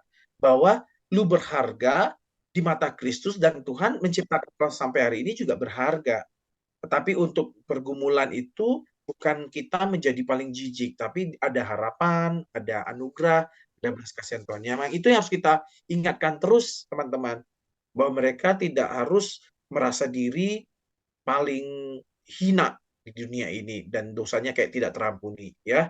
Lalu untuk tindakan preventif, bagaimana mengajarkan kepada anak-anak kita. Nah, ini mungkin orang dewasa ya, untuk mulai memasuki remaja. Nah, remaja itu kan masa identitas ya, kalau Erikson katakan dalam psikososial ya. Jadi mulai mencari jati diri. Nah, harus mengkonfirmasi ya pasti ada memang pola asuh gitu ya, keluarga, terus juga role ya, peran yang mereka idolakan. Misalnya kalau papanya berfungsi nggak sebagai kepala keluarga, peran-peran male-nya kalau dia anak laki-laki muncul nggak? Kalau mamanya kita coba lihat nggak nih, kalau ini kepada orang dewasa berarti orang tua. Jadi gimana ngajarin anaknya? Kita memang kasih contoh dalam teladan hidup, pengambilan keputusan, respon mama terhadap keputusan-keputusan papa. Jadi kalau lihat mama, maaf nih, ngata-ngatain papa secara kasar di depan anak. Nah, itu kan menjadi tatanan yang membuat anak, loh, kok dominasi mama jadi gimana gitu ya. Nah, kalau orang tua kita bisa melihat, kalau sekolah gitu ya, bagaimana mengajarkan, ya tentu di sekolah-sekolah sekarang ada sex education, bukan untuk mengajarkan seks tentunya, tetapi bagaimana bertanggung jawab dengan seksualitas yang Tuhan kasih, fungsi-fungsi kita gunakan, bahwa nanti kamu gitu ya, kalau dia koko atau bang, ya one day kamu akan tertarik nggak kalau memang dengan nanti besar menikah nggak? Kita mulai tanya tuh isu-isu. Ya, nanti kamu kalau menikah akan jadi suami, walaupun kamu nanti Tuhan kasih anak akan jadi ayah, papa kayak papa gitu. Jadi udah kita mulai arahkan memang ke pengenalannya memang sesama same gender dengan orang tuanya, jauh lebih menolong gitu ya. Karena ini lebih kepada preventif. Jadi kita bisa menanamkan nilai. Nah, termasuk ketika anak remaja kita memang katakan kalau memang ada tontonan, film, mari kita coba kalau berdiskusi, gimana menurutmu? Jadi jangan hakimi. Is it okay kayak gitu mereka kissing atau misalnya kita kejumpa. Jadi kan di food court atau di mall misalnya aja makan ketemu sama ini. Kita nggak menggibah gitu ya, tapi mungkin kita akan mengatakan, how do you think, gimana menurut kamu kalau ada pasangan yang kayak gitu. Nah, memang anak-anak apa sekarang kalau bukan milenial tetapi selenial ya. Jadi generasi sekarang itu memang lebih toleransi Bapak Ibu atau kakak-kakak gitu ya. Makanya jangan langsung dipatahkan gitu ya. Karena bagi mereka itu kebenaran itu sedikit agak relatif tuh, relativismenya cukup tinggi. Jadi kita coba diminta dulu pendapat mereka. Jadi mulai kita ngadain pribadi. Kira-kira kalau mereka melanjutkan bagaimana kalau seandainya mereka nanti menikah, lalu bagaimana cara panggilannya? Lalu bagaimana hubungan mereka? Apakah kira-kira nanti kalau punya anak manggilnya gimana ya? Dek gitu. Jadi kita mungkin ajak gitu loh Kak untuk berdiskusi. Jadi tanpa menghakimi sehingga kita bisa melihat mereka akan berpendapat seperti apa. Baru kita mungkin menata jikalau itu masih ada mungkin pikiran-pikiran mereka yang belum tepat. Karena remaja ya Kak, karena mungkin opini mereka cukup banyak karena kayak tadi bisa lihat, bisa tahu, bisa tonton, bisa baca. Jadi kita coba tahu apa yang mereka tahu, coba gali apa yang mereka pahami. Gitu Kak. Berarti kita juga sebagai orang dewasa itu juga belajar juga ya untuk memahami mereka. Oh, Ya bener. kayak udah dewasa, jadi kayak merasa paling benar aja gitu ya.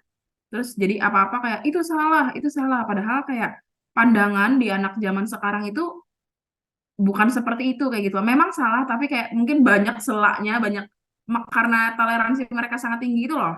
Jadinya kadang tuh kayak membuat eh, bagi orang dewasa kayak nggak boleh kayak gitu, tapi kayak anak-anak ya harus gimana supaya nggak gitu gitu kali ya. Jadi orang dewasa pun kita sebagai orang dewasa pun perlu tuh yang namanya untuk kayak memahami juga ya. Begitu ya Kak Martin ya. Dan Ya betul sih Kak, ya. orang tua nggak boleh juga kayak langsung kayak atau orang dewasa kayak langsung tidak tidak tidak. Kadang tuh kita harus hadir dan mendampingi mereka. Kayak misalnya pilihan tontonan. Kayak zaman sekarang ternyata banyak loh kayak anak kecil pun kartun-kartunnya tuh yang ini Kak, yang nakutin kayak ayahku Betul. adalah papaku gitu. Iya, ada tontonan kartun juga ada My Dad and My itu juga ada bener. Dua papanya. Seram sekali ya. Hmm. Ya, itu juga jadi ini kita juga sih ya sebagai orang dewasa juga harus lebih aware, nggak cuma sekedar menuntut kayak itu salah, tapi kayak kita jelasin, kita dampingin setiap adik-adik kita gitu ya. Selanjutnya, kayaknya mereka pada tanyanya di sini deh Kak. Jadi kita bacain aja ya Kak ya. Oke deh, Iya, tapi ada satu di chat Kak, tadi saya baca gitu ya. boleh. Mau tampilkan. Oke, saya mungkin bacain bahasan di chat tadi ya, gitu ya. Nah, mungkin, nah terima kasih buat kejujurannya gitu ya. Bagaimana sharing dia gitu ya. Sampai ada ketertarikan sepertinya dengan dua gitu ya. Hingga saat ini tetapi akan memutuskan gitu. Bagaimana? Nah, saya memang terima kasih buat kejujurannya. Saya tahu memang ada memang orang-orang tertentu yang bisa kecenderungannya B gitu ya. Walaupun B itu ada yang majornya sebenarnya ketika saya baca dan ketika berjumpa dengan teman-teman tetap ada majornya yang memang lebih preferensi dominannya. Cuman saya memang setuju bahwa tidak solusi nih bagi teman-teman ataupun siapa nanti menikah demi status gitu ya. Ini Bu Asia. Jadi kadang-kadang terkorbankanlah nanti pasangan-pasangan. Jadi untuk merubah status saya ini mohon maaf target dari perubahan itu bukan harus menikah gitu ya, dan tidak harus dinikahi. Tetapi ketika memang ada pergumulan dengan kondisi seperti itu, tentunya mungkin ada kondisi saya memang harus mengatakan memang ya udah confirm dengan kejujuran itu dan memang ketika memang kalau memang ada perasaan sesama suka gitu ya kita harus jujur ke pasangan kita. Maksudnya ke pasangan itu adalah yang kayak tadi kalau dia pilih dua ya Kak. Jadi memang jangan dibohongi. Saran saya sih jangan harus sampai berbohong karena nggak fair enough gitu ya. Kita nanti masuk sampai kita bohongi orang tua, keluarga demi tuntutan status. Tapi kalau kita memang bagaimana menyikapinya dengan pergumulan kita, ya kalau kamu tahu itu di hati nuranimu Tuhan tidak berkenan, ya memang kamu yang memutuskan untuk tidak melanjutkan itu, gitu ya. Kita nggak bisa kontrol pasangan kita, maksudnya kita yang percaya sama Tuhan, dan kalau kita yang dikelisahkan bagi teman-teman yang bergumul, ya kamu bergumul sama Tuhan dan saya nggak menghakimi gitu ya, tetapi datanglah kepada Tuhan penciptamu yang mencintai kau lebih dari pasanganmu, bahkan saya, bahkan orang tuamu, bahkan siapapun. Sehingga kamu menemukan suara yang paling memang lembut menyatakan bahwa pulanglah anakku dan memang nggak harus kamu melakukan sampai terikat dalam pacaran komitmen gitu. Kalau memang butuh struggle itu, ya bisa dilatih untuk bagaimana kita tidak sampai harus melakukan dalam bentuk dosa gitu loh Kak. Saya mungkin itu menjawab, kalau memang ada mau pribadi boleh chat DM saja gitu ya, karena memang terbatas dengan penjelasan, karena lebih enak biasanya kalau ketemu langsung sih Kak, saya dan konseling dari teman-teman yang bergumul dalam pergumulan ini gitu. Oke, kembali ke ini Kak, ke Slido yang belum. Kurjini, Yami raise hand. Apakah Kak Kurjini mau bertanya? Boleh langsung nih Kak sebelum kita ke Anonymous. Oke. Ke-mute Kak. Halo. Oh, nggak bisa. Kita akan coba bantu ya. Oke, udah bisa? Oh, emang nggak bisa. Udah. Ya, terima kasih Kak Melan dan Kak Martin. Sebenarnya saya ini dilema dengan pelayanan yang sedang saya jalani seperti itu.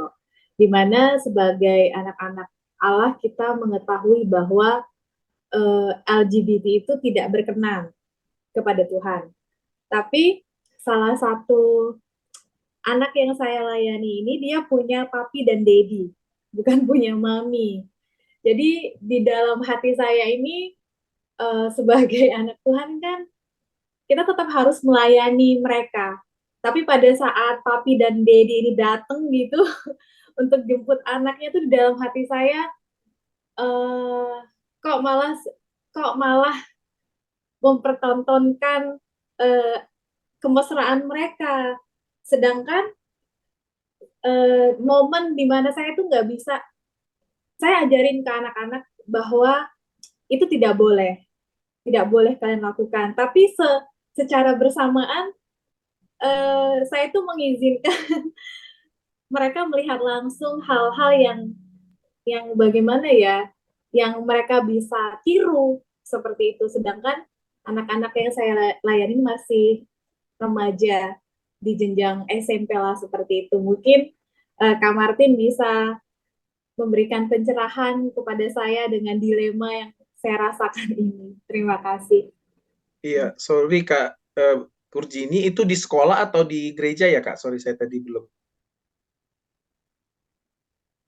Oh, belum di-mute Kak, sorry. Boleh di-mute? Gereja dan juga di sekolah, Kak. Oh, gereja dan juga sekolah. Wow, polisi kebijakan sekolah ya. Makanya saya bilang, memang agak dilema tuh kalau udah sekolah bisa mengizinkannya, karena kebijakannya.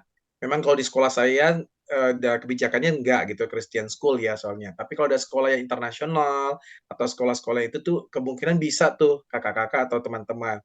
Nah, ketika memang kita gereja gimana juga nih? Wah, memang saya juga lebih kagum tuh di gereja berani ya. Gereja juga Dedi sama Papi juga berani ya. Aduh, mohon maaf nggak bisa unmute Kak. Kak Kurjini boleh di mute, unmute sorry. Iya, jadi sebenarnya tempat saya melayani itu adalah di bawah naungan gereja. Jadi dia adalah jemaat gereja. Ya jadi gimana ya? Saya tuh ngerasa padahal kita as a teacher, kalau seandainya ada unsur LGBT, ya kita nggak boleh berada di situ. Tapi gimana ya? Saya meresponinya, atau mungkin kakak bisa memberikan saya masukan, atau saya memberikan masukan kepada di tempat saya melayani. Saya tuh masih bergumul dengan ini semuanya. Oke, benar Kak. Nah, kalau memang di sekolahan mungkin itu kebijakannya kalau Kakak atau di gereja, karena ini anak remaja SMP, ya kita bisa ajak ngomong, panggil konseling, bisa ajak ngobrol pribadi, bagaimana kamu melihat, berarti kemungkinan besar, maaf, ini adopsikah anaknya? Iya, Ya. lebih tepatnya ditanam di rahim seseorang. Oh, berarti salah satu dari yang Mereka. punya sperm dari papa atau dedi ya? Ya. Iya. Wow, maaf, ini warga negara asingkah atau? Ditanam di seorang ibu dari luar negeri, tapi mereka asli Indonesia. Wow, Dan dedinya ini asli Indonesia. dekat sekali ya ternyata teman-teman fenomena ini ya. Wah, benar-benar ya. Saya tahu memang ada yang memang udah sampai kebijakannya begitu. Waduh, ini kan memang saya nggak tahu nih Kak. Maksudnya bukan nggak tahu ya, dalam artian gini, karena kan ranah kebijakan mereka dalam sebuah, makanya saya bilang sekolah, itu kan mereka bisa, saya nggak tahu kenapa bisa diinin, karena kalau sekolahan harusnya ada interview orang tua gitu ya. Karena memang harus kan juga ada ayah dan ibu, karena saya di sekolah juga kan gitu ya. Jadi bisa mengerti gitu. Nah, ketika kita memang di sekolah dikasih lewat, berarti kan, nah coba tanya pimpinan, karena saya kebijakan sekolah tentu beda-beda ya. Saya nggak tahu di tempat kakak ini gimana kebijakannya. Cuman kan ketika dengan orang tuanya, nah saya kan nggak tahu tuh, misalnya kalau di gereja harusnya Mbak Tuhan, Muse, Lause, mungkin bisa tuh yang memang mungkin menjelaskan gitu ya, bagaimana, karena udah masuk ke keluarga ini memang nggak mudah sih. Cuman ketika memang kalau kakak lihat anaknya bisa trust sama kakak, tentunya kita tidak menghakimi orang tuanya dalam artian salah tuh orang tua, karena secara biologis salah satu dari papi dan dedi itu adalah ayah biologis mereka kan. Maksudnya ayah biologis dia gitu loh. Walaupun kebenaran itu ada memang yang memang nanti pada saat usia yang tepat dia mencari mungkin mama kandung atau siapa kalau kita ini ya Kak. Tapi memang kita bagi respect adalah dia ada di dunia berarti ya Tuhan izinkan yang bisa kita katakan kan kita bisa katakan Tuhan izinkan dia ada sampai hari ini ada berarti dengan cara yang kadang-kadang kita tepuk kepala kok bisa gitu ya dengan cara ini bahwa Tuhan punya rencana untuk dia menciptakan dia tetap imago Dei Kak. Tetap dia Tuhan ciptakan sebagai gambaran. Kita tanya Kak, Kakak pernah confirm tanya dia, kamu merasa identitas jenis kelaminmu apa? Sampai sekarang sih saya belum pernah menanyakan hal itu kepada anak itu seperti itu. Nah, coba tanya Kak, menurut kamu jenis kelamin kamu apa? Jangan dibantu dengan jawaban. Jadi bilang menurut kamu merasa jenis kelamin kamu apa? Jadi kita caranya ada situ. Jadi kalau dia bilang laki-laki, dia laki-laki kan ya? Laki-laki. Kemungkinan besar pasti laki-laki anak adopsian kalau laki-laki ya. Atau bukan adopsi, sorry, dari surrogate mother ya. Jadi kita bilang kalau laki-laki, kita jelaskan aja secara sains Kak. Karena kan sekolah. Laki-laki, jadi kita nggak bilang penyimpangan atau apa Kak, jadi kita memang strict di ilmu sains, karena kan ada sekolah. Laki-laki secara sains biologi akan dilengkapi dengan ini. Dan cara fungsi nanti akan menjadi ini dan ini. Jadi kita karena sekolah kita edukasi secara sains Kak, kan biologi, ada belajar biologi, gitu kan. Jadi kita tidak gimana gitu ya, tidak menyalahkan preferensi seksual orang tuanya atau gimana ya. Jadi berfokuslah kepada kita memberi nilai yang sesuai kebenaran dan sains Kak, karena itu kan sejalan bahwa kamu akan laki-laki akan ini. Nah kalau dia mulai bertanya itu baru Kak. Nah, terus kenapa aku punya ayah dan dedi? Nah kita bilang, nah di dalam, nah karena Christian school nggak Kak? Ya oh ya tadi gereja ya. Nah di dalam dosa memang ada yang bla bla bla. Kita jelaskan Kak. Jadi kita nggak menghakimi. Jadi kita minta hikmat Tuhan menjelaskan memang sebenarnya. Nah, ada pilihan kemanusiaan berdosa itu ada yang memilih yang hetero, ada yang memilih sesamanya. Nah, konteks kamu ini tetap kamu anak Allah, nah kayak confirm kamu laki-laki, jadi kita kembalikan lagi ke panggilan dia sebagai laki-laki. Di rumah atau apa dengan segala macamnya, ya berarti kan itu udah apa ya, keluarganya dia gitu loh Kak. Jadi kan kita menolak itu sampai dia nanti dalam kedewasaan memilih, karena kan di Indonesia 18 ya, 17-18 kan. Sampai nanti dia makin mengkonfirmasi, cuman ini harus didampingi Kak.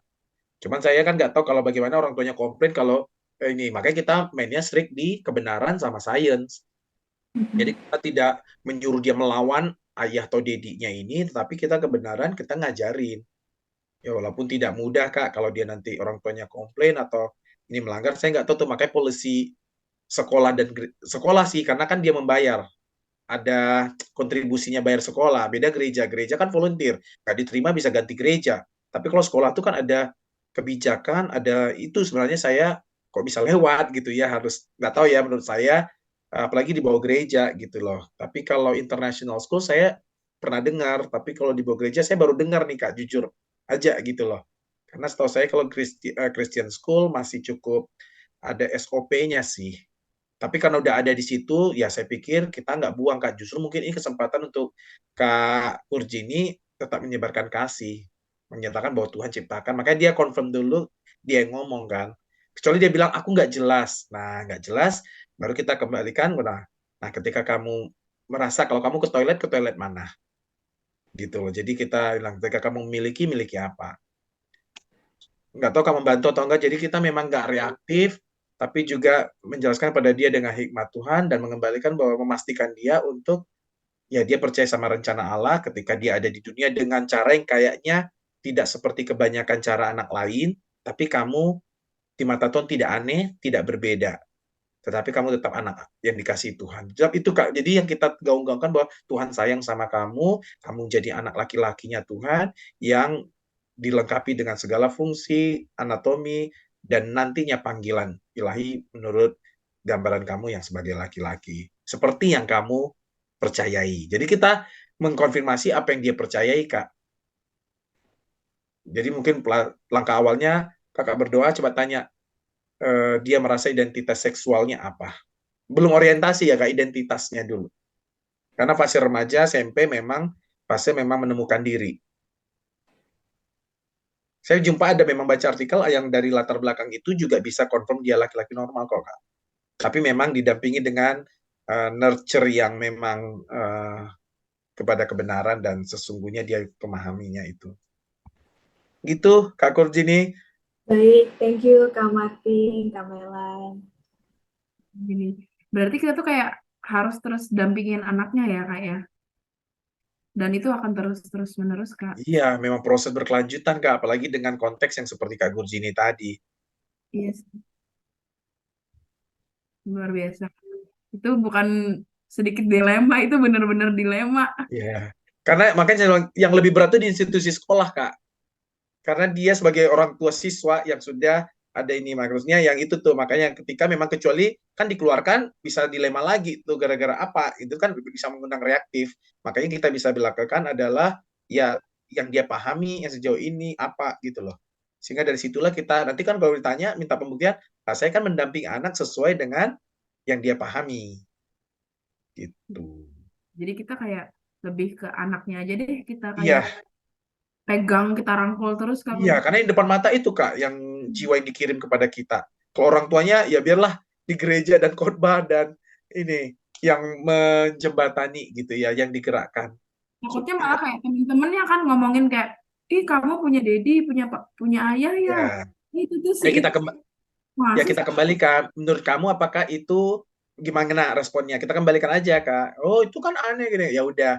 Nah itu pilihan mereka. Nah pilihan yang sebenarnya yang Tuhan mau adalah begini. Jadi oke kita nggak menghakimi mereka, tapi setidaknya kamu tahu yang Tuhan mau adalah Adam dan Hawa meninggalkan seorang laki-laki yang meninggalkan ayah dan ibunya dan bersatu dengan istrinya. Jadi kita kembali aja Kak kepada yang firman Tuhan ini tanpa kita ngomong, itu salah ya, kalian jangan jadi kayak gitu ya, jangan ini ya, jangan menunjuk ke sana Kak, kita tetap strict aja dengan yang benar gitu loh. Nah, biar anak-anak yang memilih itu, saya pikir karena ya anak-anak juga punya Roh Kudus ya kalau mereka juga dan menerima Kristus untuk bisa menilai benar yang salah sesuai dengan kebenaran.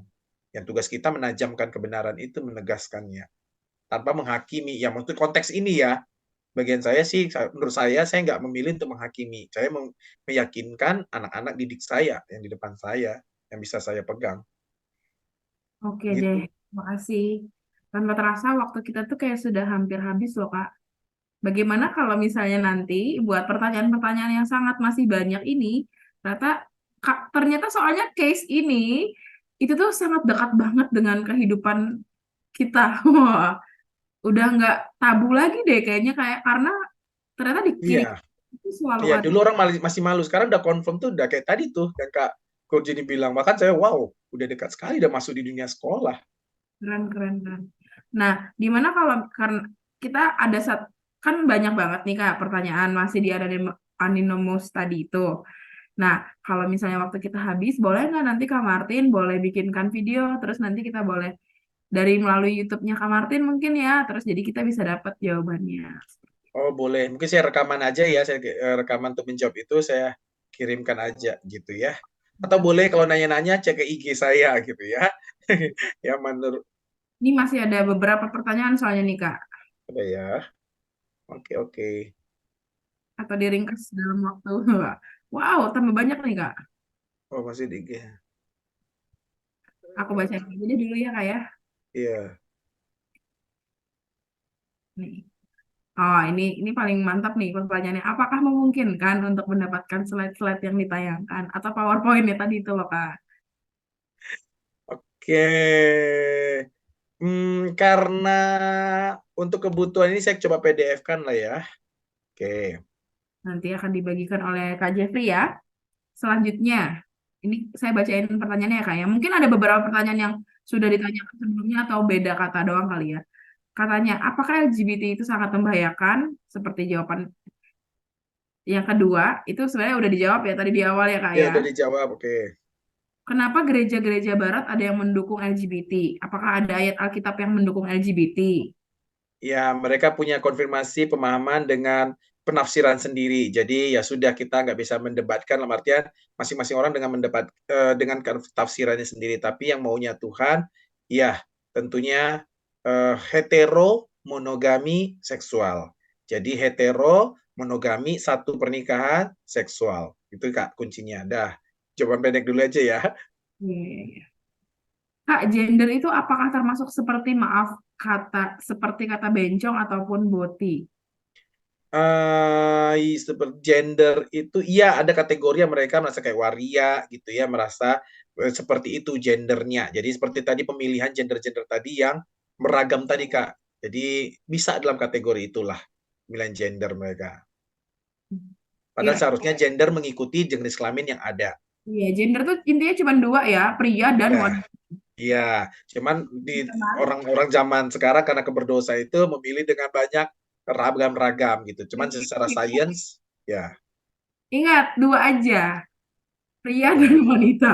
Oke, selanjutnya, bagaimana cara memberi sol, bagaimana cara memberi solusi atau menyelamatkan teman yang LGBT supaya mereka tidak merasa tersinggung? Ya kayak Udah tadi, dijelaskan sih tadi, oke.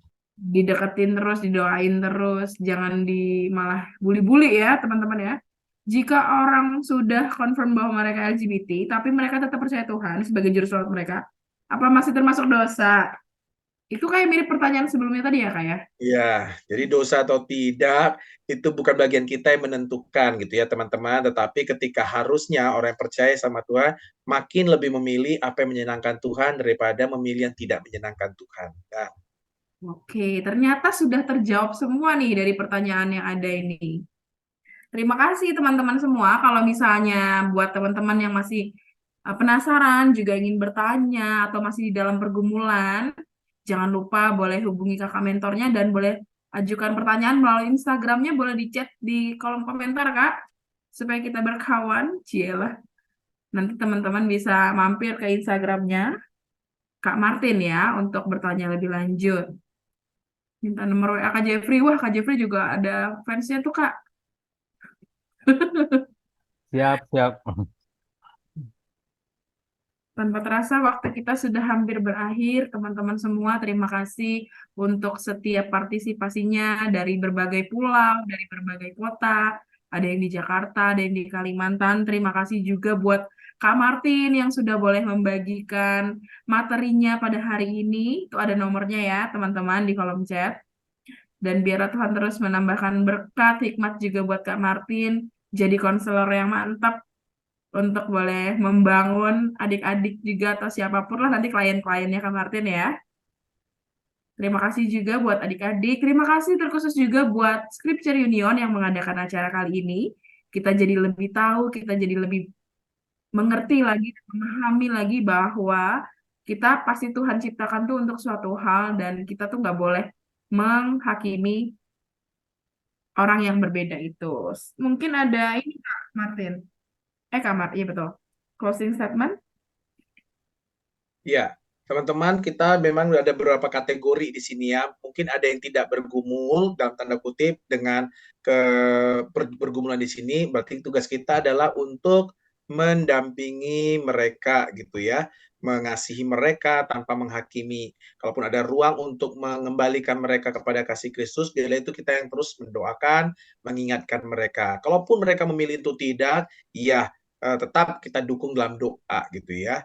Nah, kalau teman-teman bagian yang mungkin di sini hadir sebagai bergumul dengan ini, saya percaya bahwa Tuhan tidak sedang membenci engkau, Tuhan tetap mengasihi engkau sama seperti saya mengasihi saya dan juga kita semua yang berdosa, dan kasihnya itu selalu ada bagi kita kalau kita mau berubah, mau datang kepada Tuhan, dan memenuhi kehendaknya. Itu Kak, amin. Amin. Terima kasih Kak. Dipersilakan kepada Kak Jeffrey. Yang pertama, ini dari SU Indonesia, dalam rangka Natal, kami akan memberikan buku-buku untuk Natal bagi desa-desa yang anak-anak yang ada di desa-desa yang cukup jauh ya. Ada yang di Nias, Pulau Seram gitu ya, di Ambon, Pulau Rote. Nah, silakan nanti bisa WA nomor di bawah ini, bisa juga kontak Kak Jeffrey kalau dari mungkin orang tua kalian yang ingin mendukung untuk mereka untuk buku-buku rohani kepada anak-anak yang ada di pelosok-pelosok khususnya memang di kantong-kantong Kristen ya untuk mereka dilengkapi ya ini ada paket kado Natal terindah. Kemudian untuk 2 minggu depan, ini kalau teman-teman mau ikut, nah ini dalam rangka Natal nih, ada sejenak bersama Scripture Unit Indonesia, Ini topiknya menarik 2 minggu depan, di tanggal Jumat tanggal 8 Desember. Kapan Yesus lahir, sejarah dan kontroversinya. Ini oleh Bapak Pendeta Wilson Suwanto, Doktor Ministry. Ya, nanti bisa silakan join ya. Rekan-rekan remaja, pemuda mau ikut ini dalam rangka Natal untuk kita makin menghayati Natal. Kemudian ini ada IG Scripture Union. Saya juga udah WA, nomor Kak Jeffrey ada di chat sama WA-nya IG-nya Scripture Union. Teman-teman boleh tag ya biar dapat info-info yang selalu update. Ya, @scriptureunion_ID. Ini IG kita. Kemudian untuk talkshow remaja tahun depan, Jumat 12 Januari, ini kita akan laksanakan pada hari Jumat 12 Januari. Teman-teman jangan lupa. Itu topik bahasannya kita akan membahas tentang remaja yang akhir-akhir ini kami lihat dalam menyikapi stres dan depresi, bahkan ada yang ingin menyakiti tubuhnya dan mengakhiri hidup ya. Ya kalau boleh dibilang bunuh diri gitu ya. Ingin bunuh diri. Nah, gimana nih kalau kita dalam waktu menghadapi pergumulan berat? Nah, ini kita akan adakan talkshow tahun depan dengan narasumber Ibu Debbie Melanie MTH dari Yayasan Hope Counseling. Wah, ini pasti menarik. Dan terakhir, kami dari Scripture Union mengucapkan terima kasih banyak untuk Kak Martin. Nah, ini ya. Sudah menjadi narasumber saat ini di acara Sejenak Bersama Scripture Indonesia. Tuhan berkati pelayanan Kak Martin. Terima kasih untuk topik Christian Teens Responding to LGBT sore hari ini dan sangat membekali kita semua bagaimana kita menyikapi sebagai remaja Kristen tentang LGBT. Tadi kita sudah dibekali banyak ya oleh Kak Martin. Demikian mungkin pengumuman. Mungkin terakhir lagi sekali lagi Kak Martin kalau ada closing dan sekaligus Kak Martin boleh tutup dalam doa, silakan Kak Martin. Oke, kita sekali lagi mengingatkan bahwa kita semuanya adalah orang-orang yang membutuhkan belas kasihan Tuhan untuk sama-sama di dunia yang sudah cemar dengan segala macam perubahan-perubahan yang tidak membawa kepada sesuatu hal yang baik di hadapan Tuhan. Tapi bukan berarti kita menyingkir, kita tidak terlepas, ataupun kita menjadi anti. Tapi yuk mari sama-sama kita terus meminta belas kasihan Tuhan untuk diri kita dan orang-orang sekitar kita. Mari kita berdoa. Bapa di dalam Kristus, kami bersyukur untuk ruang untuk kami boleh berjumpa, sharing, dan berdiskusi untuk menghadapi realita zaman yang hari-hari ini dekat dengan dunia kami. Ada kekhawatiran mungkin, ada kebingungan mungkin, bahkan ada kerinduan juga untuk menolong mereka, tetapi terbatas dengan cara ataupun metode yang tepat. Kami berdoa biarlah kasih Kristus yang terus Kau nyatakan di dalam hati kami orang percaya, untuk kami juga menjadikan ladang pelayanan untuk orang-orang yang bergumul di dalam perbedaan-perbedaan yang kami bahas topik malam ini. Sehingga kami sadar kami tidak menghakimi, tetapi kami mengasihi, tetapi juga tidak menyetujui apa yang mereka lakukan. Tetapi kami berdoa, Tuhan lembutkan hati teman-teman yang mungkin bergumul dalam pergumulan ini. Sama seperti mungkin kami berdosa dan bergumul dalam mungkin area-area yang berbeda. Tapi biarlah belas kasihan Kristus memampukan setiap orang-orang yang hadir, mendengar, ataupun orang-orang yang kami layani nantinya, itu boleh datang kepada Kristus. Terima kasih Tuhan, biarlah kasih-Mu itu yang membawa kami pulang, untuk kami tahu bahwa di rumah Bapa ada rencana yang indah, di rumah Bapa di surga, di dalam rencananya yang kekal, ada masa depan yang indah sesuai dengan panggilan dan kodrat ciptaan yang Tuhan berikan bagi setiap kami hadir di dunia ini. Terima kasih Bapa, di dalam Kristus Yesus kami bersyukur dan memohon. Amin.